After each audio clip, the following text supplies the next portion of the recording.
ایک ویڈیو کے اندر میں نے یہ بیان کیا تھا کہ مجھے کسی دوست نے مجھے ایک حدیث واٹس ایپ سے یا فیس بک سے اس کی شارٹ سکرین لی اور مجھے بھیج دی کہ حضرت میری رہنمائی فرمائیں، مجھے یہ سمجھ نہیں آئی۔ تو بھائی اس طرح آپ کو سمجھ کیسے آئے گی؟ یہ بات ذہن میں رکھے نا۔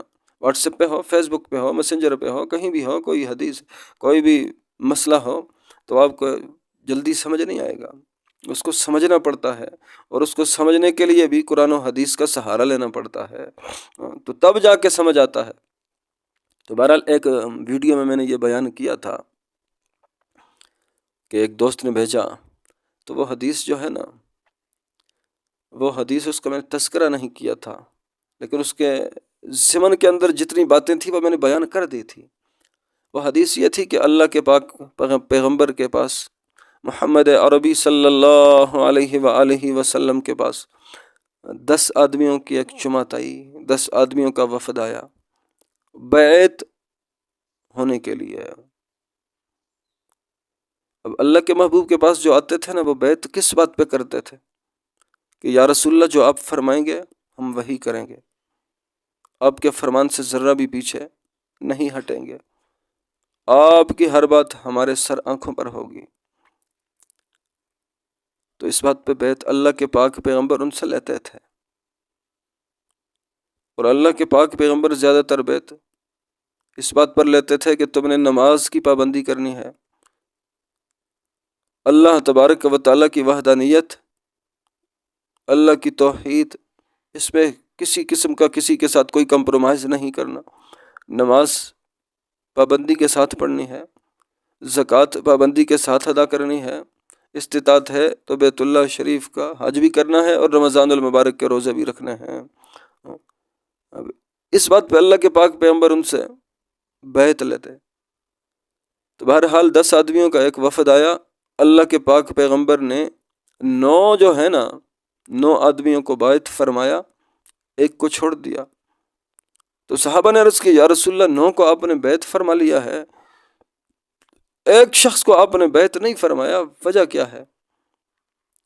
تو اللہ کے محبوب نے صاف ارشاد فرمایا کہ اس کے گلے کے اندر تعویذ پڑا ہوا ہے، تعویذ اس کے گلے میں لٹکا ہوا ہے، اس نے تعویذ پہنا ہوا ہے، اس لیے میں نے اس کو بیعت نہیں کیا۔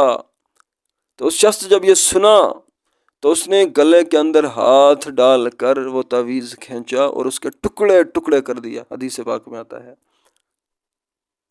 اور اسے پھینک دیا۔ تب اللہ کے محبوب نے اسے بھی بیعت فرمایا۔ تو آپ سے پوچھا گیا یا رسول اللہ صلی اللہ علیہ وآلہ وسلم آپ نے اسے بیعت کیوں نہیں کیا؟ تو اللہ کے محبوب نے فرمایا اس نے تعویذ لٹکایا ہوا ہے، اور یاد رکھو کہ جو آدمی تعویذ لٹکاتا ہے وہ شرک کرتا ہے، یعنی جو شرک کرے اللہ کے ساتھ شریک کر تو شرک ہو گیا نا۔ یہی میں نے ایک بیان کے اندر، ایک ویڈیو کے اندر یہی بیان کیا تھا، اس کو ویڈیو کو آپ دیکھ لیں، اس ویڈیو کو آپ دیکھ لیں کہ اللہ تبارک و تعالیٰ کی ذات پر ایمان، بھروسہ یا توکل، کوئی اسی طرح کا موضوع ہے، دیکھ لیں وہ آپ کے سامنے آ جائے گا۔ تو بہرحال اس کو میں نے بیان کیا تھا۔ تو دیکھیں یہ شرک ہے نا، لوگ کہیں گے جی شرک کیسے ہے؟ تو میں اکثر لوگوں سے یہ پوچھتا ہوں نا، آپ مجھے یہ بتائیں کہ شرک ہوتا کیسے ہے؟ کئی لوگ پوچھتے ہیں نا، جب ان سے میں کہتا ہوں کہ یہ ٹھیک نہیں ہے، یہ جائز نہیں ہے، یہ شرک ہے، کیونکہ بہت ساری ایسی باتیں ہوتی ہیں نا، تو جب انہیں کہا، جب کہتے ہیں جی کیسے شرک ہے، تو بھائی شرک کیسے ہوتا ہے؟ شرک ایسے ہی ہوتا ہے، اللہ کی ذات اور صفات میں کسی کو آپ شریک ٹھہرائیں گے، اللہ کی ذات میں، اللہ کی صفات میں کسی کو آپ حصہ دار بنائیں گے تو یہ شرک ہے نا۔ شرک ایسے ہی ہوتا ہے کہ آپ نے کسی کو اللہ کے برابر کر دیا، اللہ کی صفات میں کر دیا، اللہ کی ذات میں کر دیا، یعنی جو کام اللہ تبارک و تعالیٰ کے کرنے کے ہیں وہ اپنے مخلوق میں تلاش کرنے شروع کر دیے، تو آپ شرک کر رہے ہیں نا۔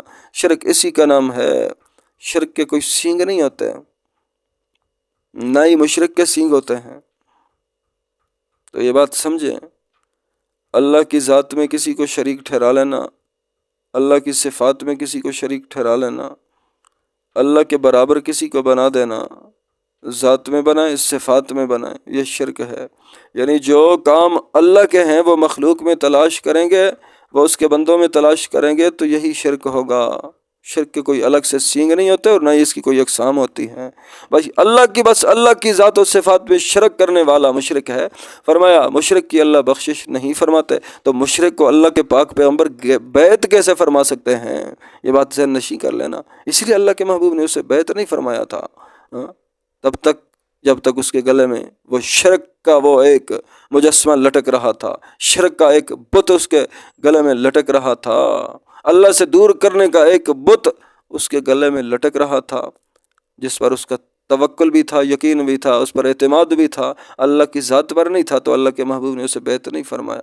جب اس نے توڑا ہے، ان بتوں کو ٹکڑے ٹکڑے کیا، پھینکا، تب جا کے اللہ کے محبوب نے اسے بیعت فرمایا ہے، اور فرمایا کہ جس نے تعویذ لٹکایا اس نے شرک کیا، تو تعویذ سے بچو۔ اس لیے میری رائے کے مطابق تو یہ جائز ہے ہی نہیں ہے، اس سے اجتناب کریں۔ اور میں نے یہ وجہ بتائی کہ اس کی وجہ سے اللہ تبارک و تعالیٰ پر سے اعتماد، یقین، توکل، بھروسہ کم ہوتا ہے۔